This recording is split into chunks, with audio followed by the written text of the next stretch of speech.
Mom was a 6th grade English teacher in the Lennox district of Hawthorne for 30 years.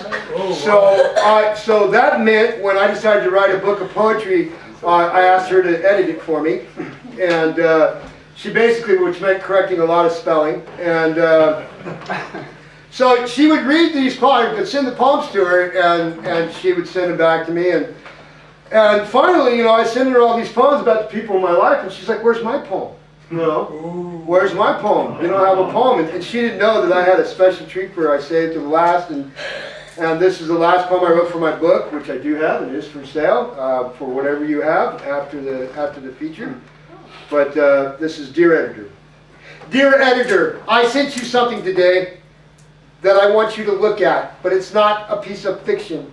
Please look it over closely and make sure that it's clean, and that it has the right structure, and is consistent and spelled correctly. You're probably thinking that I will do what I have always done.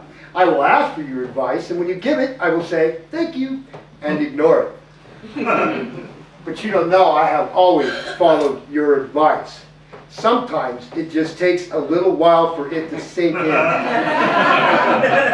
that's what everybody writes. 2 years is my average.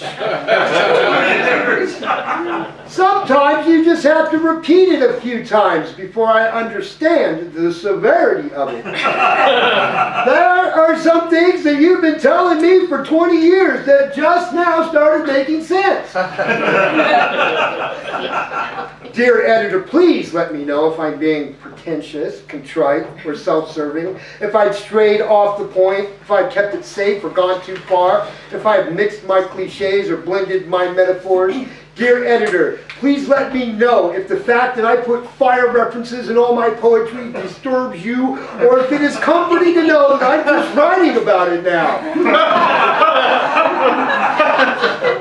Dear editor, please don't be afraid to be merciless. These poems are children. They need guidance, or they'll run around the page and throw the concept right back at you. Dear editor, this poem is unfinished. Dear editor. So,